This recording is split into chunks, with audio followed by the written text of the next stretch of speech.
Hi, this is Q. It's so nice to see you once again. Get a bit of a view of the Rocky Mountains here, and hopefully you enjoyed watching my interesting brother Larry. I'm just looking down because I realize there's quite a few mosquitoes out here in the Rockies. But you know what? Larry sat out in the rain and didn't get hit by lightning, so I guess I can probably sit out here on the mountains beside a waterfall shooting episode number 3. So where do we go today? We talked about wellness, we talked about health, we talked about risk management, and I thought Larry did a pretty good job. But you know what? We need some humor in this series, I think. If we take ourselves too seriously, we just get wrapped up in ourselves, don't we? And we live in our own heads rather than living in our hearts, and we're reactive rather than proactive. So I thought I'd drive out, celebrate Father's Day today. You know, it's a good day to be out in the mountains. You know, reflect. Had a call with my father, wished him a happy Father's Day, and had a good chat. My mom and my dad. I love you guys. You know, if you still got your parents here, enjoy your time with them because lots of people don't. You know, a lot of people don't. But even if they're not here in their bodies, they're still here in their energy. Because remember, physics is interesting. Energy can neither be destroyed nor created, it can only be transformed. That's why I eat electrons. Larry, he picked up some electrons sitting in the rain because there's lots of hydrogen molecules and electrons all over. In the air we breathe, in the water we immerse ourselves in, there's heat, there's infrared, energy's everywhere. We typically just think in terms of light profile, visible light, but energy crosses a whole chasm of different forms. And, you know, yeah, I wanted to pick Q, because that's my name, Q, or one of my nicknames, and I eat electrons, but it also can be abbreviated to chi. So we hear about chi, we hear about prana, we hear about breath, we hear about the energy, the life form inside all living creatures. And, you know, we could discuss what it even means to be alive, define alive. What is it to live? Does it mean that something breathes? Well, how about if something's anaerobic? Trees are alive, but are rocks alive? But do rocks have energy? Do crystals have energy? Is a volcano alive? It's a big topic. Physicists have been debating this for eons. It's only really in the last few hundred years that we've figured out an awful lot of our science, if you think about it. So that's one of the reasons I wanted to create the channel, and Larry as well too. Can't leave him out. Oh, I got a mosquito on my back. Oh. Son of a Gus, those bloodsuckers. Flying leeches. But at least we don't have any malaria. Oh, another mosquito. Here, let's see if we can get one to bite me live on. Oh, no. He's chickening out. But we wanted to create this channel to help guide people through reflection and through a whole slew of different topics on, you know, discovering that some of the things that we think are safe or that are benign or don't have, you know, an impact on our biology or on our systems, they may not be as safe as much as we think. You know, we kind of know that a lot of people have food allergies or they react to things or um, they have autoimmune issues or they react to, you know, chlorine or different chemicals. But it's kind of hard to pinpoint what is causing a problem because often problems are multifactorial. They have many different things that are causing the problem. You know, it could be mold, it could be viruses, it could be. We're all told that everything's genetic, but actually, I kind of follow terrain theory. There's germ theory and terrain theory. Terrain is about your environment, your internal environment, as well as your external environment. There's many things that can affect us in a negative way, just like there's lots of things that affect us in a positive way, and we don't really understand, or we've never thought about, or had these things come across our plate that until we either have a problem or a benefit, you know? So, you know, sitting beside a waterfall. I don't know if you guys can actually hear that or not. I don't really want to move the camera because I'm sitting on the edge of a cliff and I don't really want to be one of those dumb Instagram people that fall to their death trying to save their camera. So, but I'm kind of sitting on sort of like an altar type rock that's above the plains and the beautiful landscape here behind me. So it's quite a process to figure out why we are sick or we're not well. And, you know, quite often we get on the internet and we Google things or we go to the doctor and we try to ask him and describe our symptoms in a 5 or 10 minute um, appointment. And that's difficult because we live in our own bodies and we're having troubles figuring out what's causing a problem or what's making us to feel unwell or ill or, you know, affecting our normal biological processes. You know, if you have gastrointestinal issues, say you're constipated, you have a really hard time pooping, or, you know, you're the opposite, you're very flush and, you know, you're very loose in your stools. um, it's hard to figure it out because it could be food, it could be an infection, it could be stress, it could be hormones, it could be, you know, there's a whole list of things that you have to try and figure out to see what we call it in functional medicine. They call it root cause issue.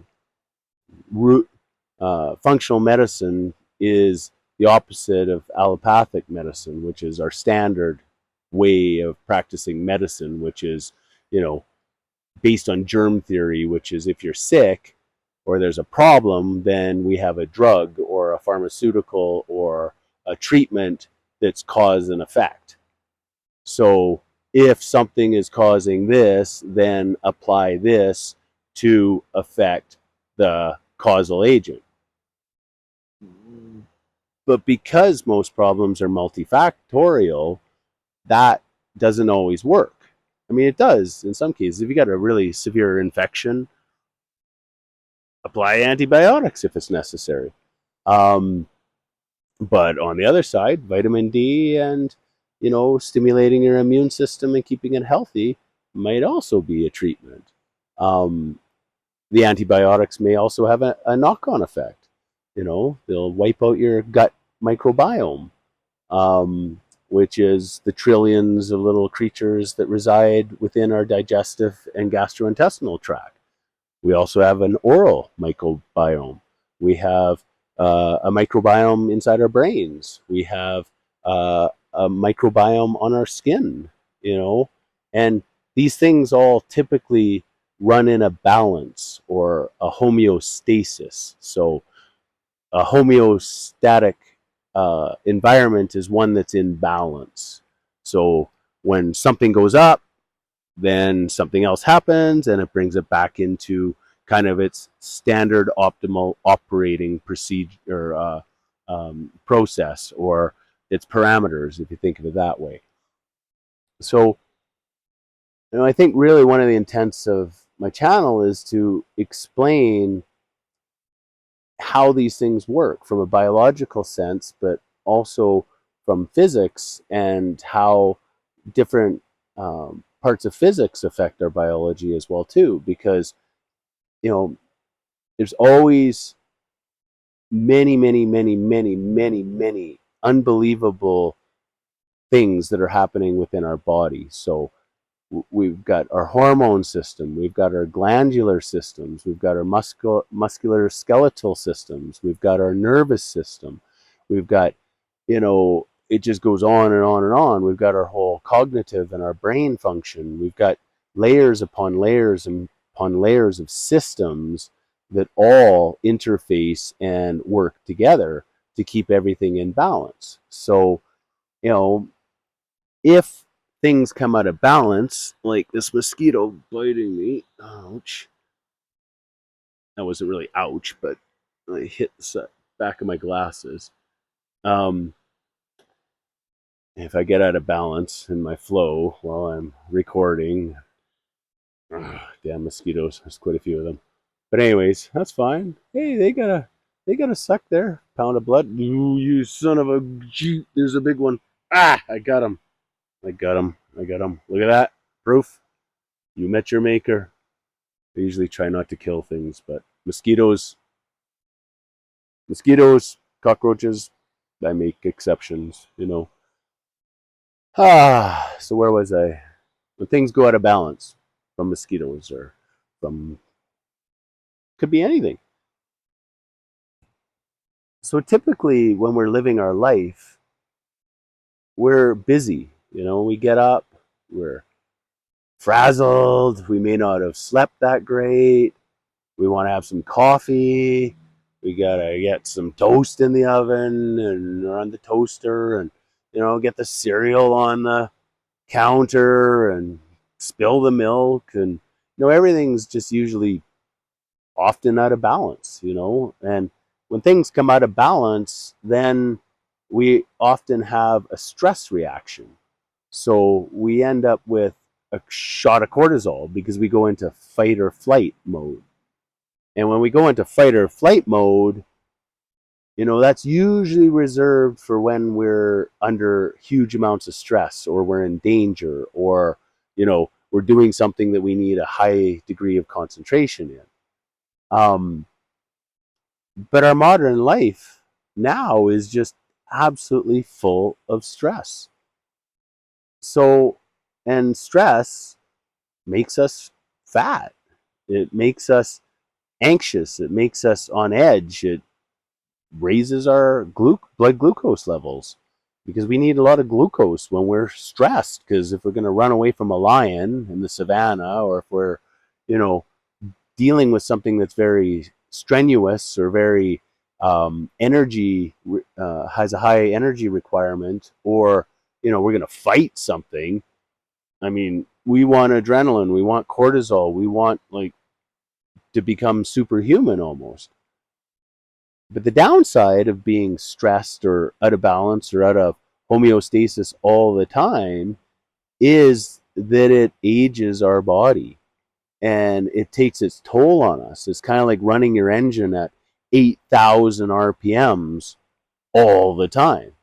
I mean, if you're passing a big truck and you have to get by it and it's urgent, yeah, pin your pedal to the metal and get around that vehicle. But just daily driving or daily walking or daily existing, we shouldn't be in a high RPM state. We shouldn't be pushing ourselves and feeling stressed.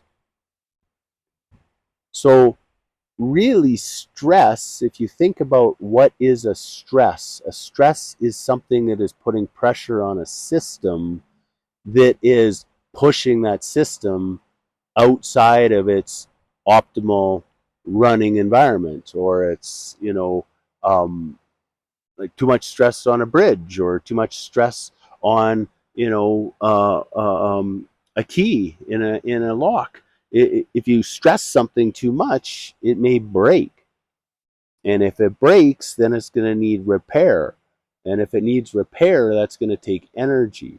So if we're constantly in, fight or flight mode, and we never go into rest or repair mode, then we're going to have problems.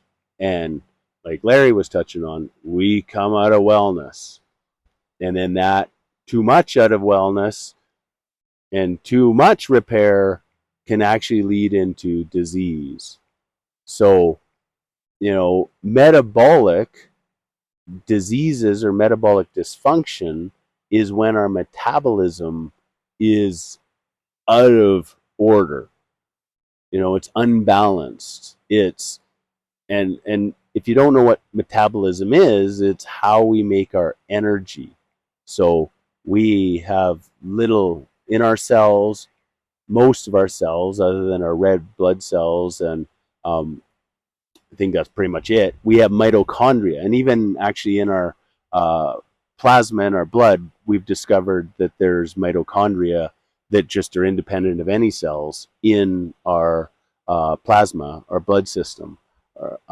So when we come out of homeostasis, we have to get it balanced, and it takes more energy. So inside our mitochondria, we have the electron transport chain, where we make ATP. And generally speaking, we think of ATP as our energy currency for our cells, and for our organs and for our body, but that's partially correct. We get our energy from many other areas or from systems and processes, and especially in the electron transport chain, we get a lot of energy in other ways. But that process that runs in our electron transport chain, and we have a lot of electron transport chains in our body, in our mitochondrial membranes. But when the mitochondria get broken or dysfunctional, or too much stress, could be toxins, bad food, too much sugar, too much carbohydrates, when our mitochondria and our electron transport chains start breaking or get dysfunctional, it breaks our metabolism. So think, people get fat, their organs don't work as well as they should. We get brain fog. We have all sorts of problems that can happen due to breakdowns or dysfunction in our metabolism. So this is why when we get sick, it's very often hard to figure out what the root cause of the problem is, because we have a lot of mitochondria, and it's not always a mitochondrial problem, but often it is. Metabolic disease comes from broken mitochondria. So when we hear metabolism, or we also call it cellular respiration, the process of cells making energy and respiring, or going through a redox or oxidation process, that's cellular respiration at the mitochondrial level. I know we got really deep here, didn't we? So, as Larry said, I like the details, but I try to explain them, the details, in a comprehensive manner, so that people can learn about the deep science and then look for strategies or things that they can do to improve their metabolism or to, reverse metabolic diseases or how to get better. Like, but if you don't understand how our body works and how our body interacts with the environment or environmental factors, then it's very difficult to get well. Like, drugs and pharmaceuticals often have a lot of side effects. And they might make a problem feel a little bit better, but that problem might get compounded or might grow exponential because we're not getting to the root cause of what's causing the issues. So hopefully that kind of covered metabolism. And we make ATP, and I'll get into the electron transport chain and like how these proteins work and how much of a miracle. I call them mitochondrial miracles, because what they do is absolutely stunningly beautiful and insane. Like, I'm not going to kid you. When you get down to the ATP synthase spinning head and how we make water as a byproduct and what cellular respiration actually is and how it happens and even how it evolved, like these mosquitos. Calm, calm. Don't fall over the cliff. Don't swat a mosquito and die. I've almost died many times. I got another one. Oh, all right. I think maybe we should wrap this up before I lose a pint of blood, but hopefully that helps. Episode 3. I don't even know what we're going to call this one. Mosquito mitochondria. How about that? That might work. But thanks for your time. Please like, share, subscribe, hang out, have some laughs. Tell us, did you like Larry's hair? I think he's getting a haircut today. So, anyways, thanks for tuning in, and we'll catch you. Oh, I almost dropped the camera. We'll catch you later if I don't die.